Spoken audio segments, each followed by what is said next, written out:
Oscar winner Chandrabose ఇంట్లో విషాదం. Tiffin చేస్తూ ఉండగా హఠాత్తు మరణం. అన్నమయ్య జిల్లా కలికిరిలో ఘటన.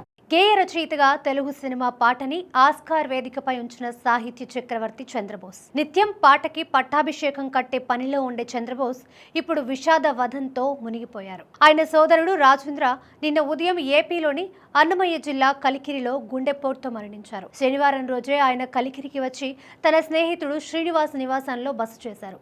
ఆదివారం ఉదయం స్వల్ప అస్వస్థతకి గురవడంతో సమీపంలోని ఆసుపత్రికి వెళ్లి చికిత్స కూడా తీసుకోవడం జరిగింది.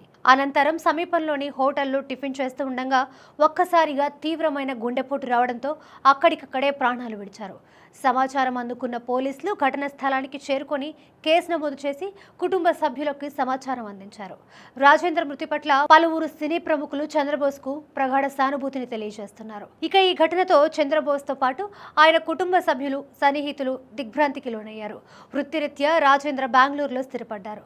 పూర్తి పేరు కనుకుంట్ల రాజేంద్ర.